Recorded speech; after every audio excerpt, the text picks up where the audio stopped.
Hi everyone, my name is Jenny Thielen and I live in Wichita. I teach third grade at Cleveland Magnet School. This upcoming school year will be my 10th year teaching. I decided to get my master's, for financial reasons. I wanted to make more money for my family, and I was interested in the technology program, wanted to see what that was all about. So a little bit about me is that I am married and I'm 33 years old. I have a 2.5-year-old daughter named Taryn, who is super fun. She has her personality coming out, full force.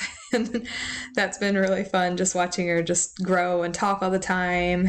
And yeah, I'm also pregnant and I'm expecting a boy October 4th. So that is very exciting and we're very happy to, have another little baby.